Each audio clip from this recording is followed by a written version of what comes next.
tonight. A Saskatchewan storm hits and misses all over the province. Also, a permanent emergency shelter in Regina still faces problems around location and now potentially funding. Plus, what is a virtual kitchen and how do they operate inside food delivery apps? We'll give you the details.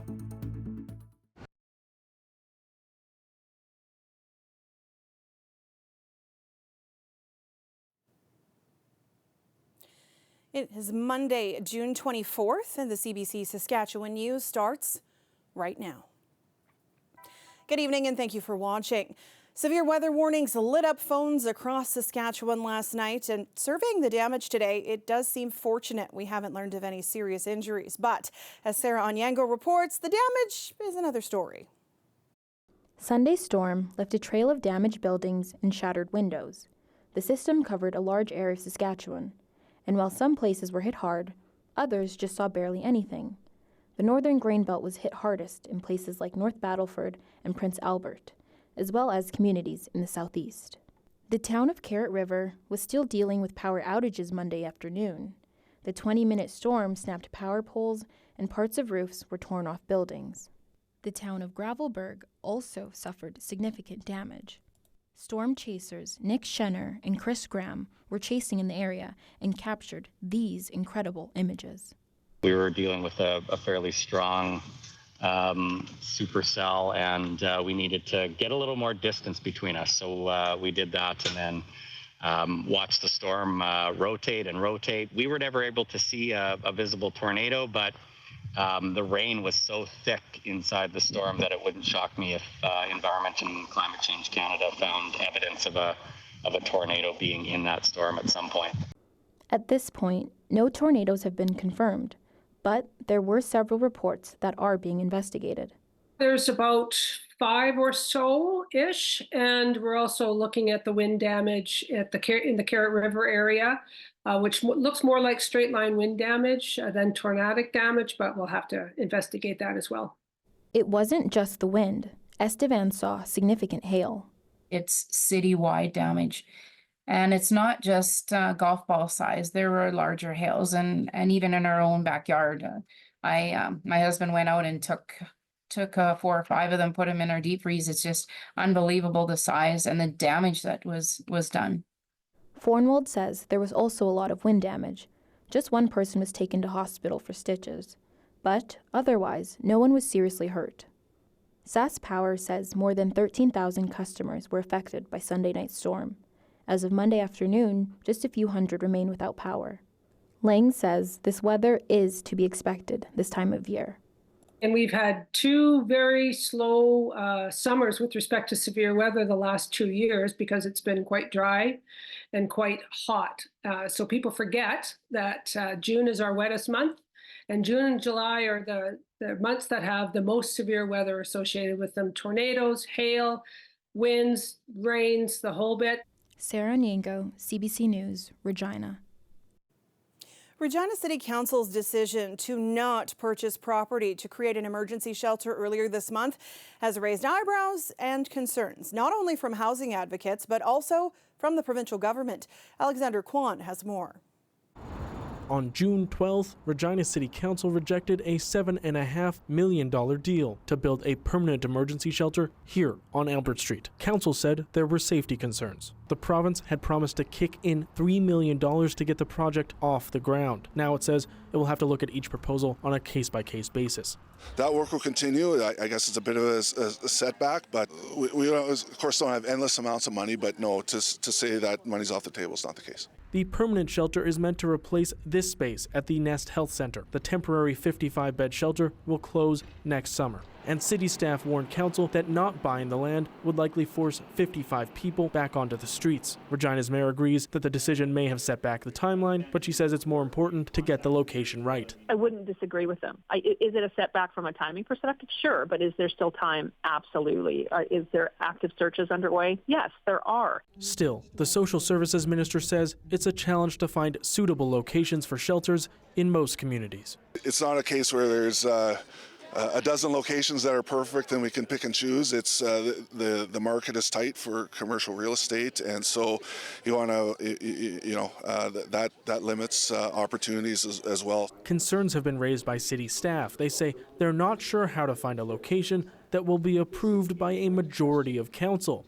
Masters says directions may be coming. I would suspect that council may, before the summer break, may come back and say, listen, here's a bit more of the parameters that we want you to look at. City Manager Nikki Anderson warned council that there may not be other suitable choices out there. This is as good as it's going to get. For now, the search will continue, without a guarantee that the province will even help pay for a shelter when and if one gets approved. Alexander Kwan, CBC News, Regina. A Saskatoon man is in custody, accused of carjacking a rideshare on Saturday night. It happened in the downtown around 10 o'clock. The 20-year-old confronted the driver with a knife. The Saskatoon police plane followed the stolen van out of the city. The driver headed north, finally going off-road at Duck Lake. He went over a spike belt and lost a wheel. The man took off on foot but didn't make it very far. He will be back in court on Wednesday. We have more details about a fatal shooting in Saskatoon last week. The Serious Incidents Response Team, or CERT, is investigating after city police fatally shot a man last Thursday. In a news release, CERT says 2 officers were in a confrontation with a 27-year-old man on the city's west side. They shot him with their service pistols and he died shortly after. We now know that happened after someone called police saying the man had fired a shotgun in front of them. But he left the area with a group of people and was later spotted with that group a few blocks away. A final report will be issued publicly within 90 days of the investigation's end. Plans for a new 200-megawatt wind farm near Weyburn are advancing. Enbridge has teamed up with a newly formed consortium of 5 First Nations and Métis Nation Saskatchewan. Now, the province is providing up to $100 million in loan guarantees to the Indigenous partners. The goal, to ensure the Indigenous partners receive at least 30% ownership of the project. That does not go to an individual as in person, as in shares, as in the corporate world. Where those funds go, they go back to the First Nation to enhance programs and services, housing, education, health, youth, elders programs, where we need to add more resources to those programs. Final investment decisions on the project are expected to be made next year. If the project is approved, turbines could be spinning as early as 2027. And once complete, the net zero power project is expected to support the energy needs of more than 100,000 homes. 7 different restaurants, or just one, masquerading as 7. How would you feel if you knew your takeout order is coming from a restaurant that you didn't actually order from? They're known as virtual kitchens, and our Shlok Talati ordered a burger to find out more. Have you ever heard of virtual kitchens? That may sound like a make-believe world where people eat food that doesn't really exist. In fact, it's very much real. You may not know this, but it's actually something you may come across every day on online food delivery apps. Like this, and all of these. There are hundreds of choices on online food delivery apps. Or are there? Let's order a burger to see what actually goes down after you hit pay. Okay, that looks like a Regina specialty. A YQR hamburger from YQR Burgers. Perfect. Something that's locally curated. And it's coming from 2125 11th Avenue. But does this place really exist? We went to the location, and this is what we found. This Western Pizza is the location for at least 7 other places on online delivery apps. That includes Dessert Club, Chicken Hut, Smash Hamburger, Subs and Wraps Shops, The Burger Grill, YQR Burgers, and The Broken Egg. We tried speaking with them about this, but Western Pizza didn't respond to us. Perfect, thank you so much. Have a good day. So we asked some people in Regina, how do you feel about this? If you already have the brand and you have all the cuisine and stuff like that, why would you put on some other name? It's like cheating people. I'm trying out a different thing because I want to experience a different kind of food, but if I see that they're from the same kitchen, then it makes sense that a monopoly is going on and they want to hide the monopoly, which is kind of disingenuous. that they also want to brand as different, but also want to give the same product, which is really saddening because it kind of betrays the customer. So then, why do restaurants do this? Prairie Donair runs 2 of their virtual kitchens, Poppin' Pierogies and PD-inspired pizza. Joshua Bakchi says that these virtual kitchens save them money on rent and labor because these kitchens essentially use their existing infrastructure. He says that maximizes their profits. In some of our situations, it's saved the franchisees from going under. It's literally saved their business. It saved their personal livelihood. Like it made doing business a little bit more like beneficial for them than it was doing before. It added another entire revenue stream. But this leaves some with a bad taste in their mouth. This Regina-based delivery app has actually banned virtual kitchens. The founder says they hurt smaller, local family-owned businesses. From the restaurant's perspective, if you're running a traditional restaurant and you're on one of these food delivery apps, you're now competing against another restaurant that has 10 different restaurants that are showing up in the search results on the food delivery app. Bakchi says his virtual kitchens offer unique items. Those guys, you know what? That's a joke. And like we fight about it at head office all the time. We go after DoorDash, Skip the Dishes, and Uber. We tell these guys, hey, what are you doing? These guys don't have anything proper to have a ghost like that virtual concept. They don't have a Facebook page. They don't have a website. They don't have an email. They don't have an office address. And yet you guys are letting them offer this. Like they're crowding and taking away revenue from people who deserve it. Uber Eats actually promotes virtual kitchens on its website, but says the virtual kitchen must have at least 5 unique items. Skip the Dishes and DoorDash didn't respond to our questions about concerns around virtual kitchens. Shlok Talati, CBC News, Regina. Alberta's NDP has chosen a new leader. And for Naheed Nenshi, 62,746 votes. Former Calgary Mayor Naheed Nenshi easily secured the win with 86% of the vote. 4 candidates were in the race to succeed Rachel Notley, who was the party's leader for nearly a decade. Nenshi becomes the first person from Calgary to lead the New Democrats. Well, the Saskatchewan Roughriders woke up this morning in sole possession of first place in the CFL's West Division. The Riders improved to 3-0 with a 36-20 victory last night over the visiting Hamilton Tiger Cats, who slipped to 0-3. The Riders are now on a bye week, which might not be a bad thing, with starting quarterback Trevor Harris not finishing the game. Next up, the Green and White host the Toronto Argonauts on July 4th. We'll be back after the break.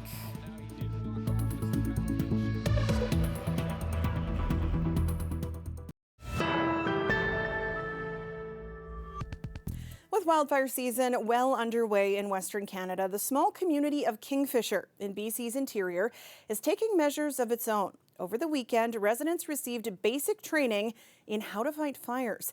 As Megan Dooling reports, it's part of the province's plan to bulk up human resources to help BC wildfire crews in remote areas.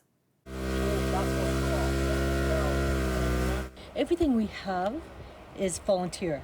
So people built fire wagons, complete with hoses and pumps, and that's all been community-minded people. So yeah, every year we just get a little bit better, a little bit more knowledgeable, and I think we're going in the right direction. Kingfisher is a rural community with around 500 year-round residents. It doesn't have a fire department, so community members are doing what they can to be self-reliant. The Kingfisher Community Society formed so the group could sign up for the 2-day S100 course. A pump site without a water thief. Doug McLeod is an experienced forester who's given 13 courses this spring in rural communities across the interior of BC. In my experience, the locals, they know the area, they know the roads, they know the terrain, they know the weather, they're invaluable. They know the water sources. McLeod says BC's recent push to educate First Nations and other remote residents is the future of wildfire fighting. It's new this year, and how it plays out remains to be seen. Megan Dooling, CBC News, Kingfisher. The weather update is brought to you by Capital GMC Buick Cadillac. New truck trade-up is on now.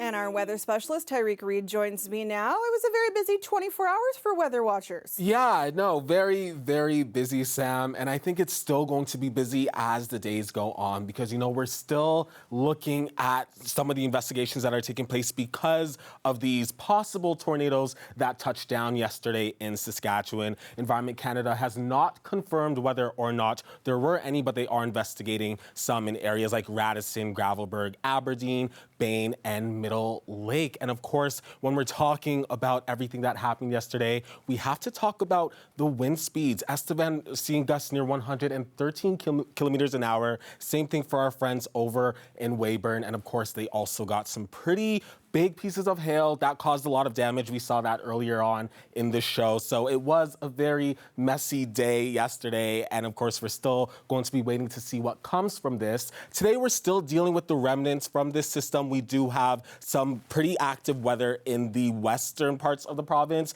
and that does seem to be making its way down south. We even saw some severe thunderstorm warnings in areas like La Loche earlier on today. So we're done with the tornadoes, but we still had to deal with a lot of active weather in the province today. Now, it does look like this system will be slowly making its way down south as we head into tomorrow morning. So folks in areas like Prince Albert can be waking up to some rainfall. And then down south in Regina, we will be dealing with a little bit of that rain tomorrow afternoon as this system continues to head southeast. And heading into Wednesday, a bit of a drier day for most of the province, but it does seem like we do have potential to see some pop-up showers in several areas in western and central Saskatchewan right there. Now, we're going to be seeing a lot of this accumulation to the east in areas like Yorkton and Moosomin, but just a couple millimeters of rain for the rest of us. It was a windy day today in the province too because of this system, seeing gusts near 63 kilometers an hour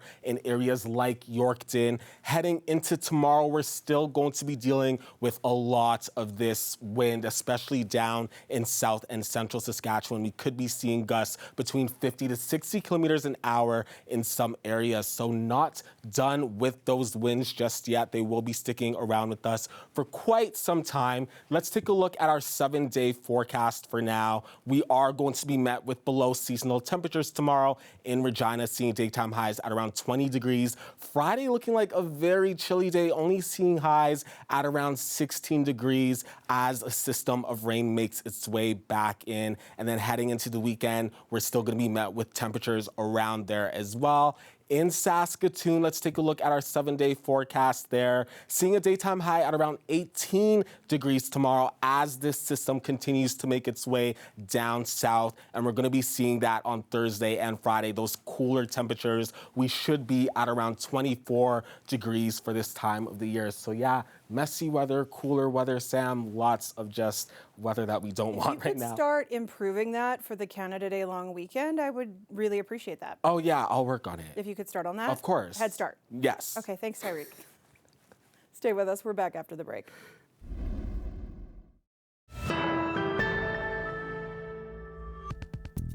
Speaker of the House, Randy Weeks, has submitted his resignation letter from the Saskatchewan Party Government Caucus. Weeks posting a picture of the letter on X announcing he will continue to serve as an independent MLA for the riding of Bigger Sask Valley until the end of his term as Speaker for the Legislative Assembly. In May, Weeks made allegations of harassment and intimidation by government members and staff. He also alleged that former government House Leader Jeremy Harrison brought a firearm into the Saskatchewan Legislative Building at some point in the past. Last week, the House Services Committee met and voted against an inquiry into the harassment allegations.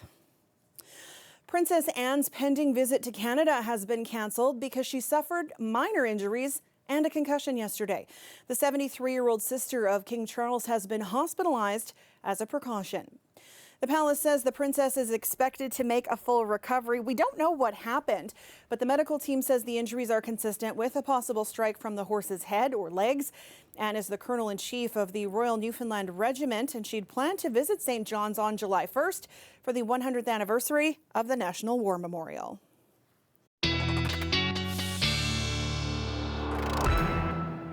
And Tyreek is back with one last look at your weather. Thank you, Sam. Yeah, so we're being met with lows at around seasonal tonight here in Regina, around 13 degrees. Waking up tomorrow morning, we'll see temperatures climb to around 17. Lots of sunny skies as we're heading out the doors tomorrow in Regina. But then heading into the afternoon, that's when we could see those showers make its way back in from that system that's traveling from the Churchill region. And then in Saskatoon as well, seasonal temperatures tonight. Heading into tomorrow morning, though, cooler temperatures at around 14 degrees because of that low pressure that's making its way in through south and central Saskatchewan. And then we'll only be seeing daytime highs at around 15 tomorrow in Saskatoon. So yeah, Sam, lots of chilly weather. All right, thanks, Ty. No problem. And before we go, in Saskatoon, lawn bowling season is getting into full swing, and a league for members of the 2S LGBTQ+ community is running all month in honor of Pride. So we are at the Newtown Lawn Bowling Club here in Saskatoon.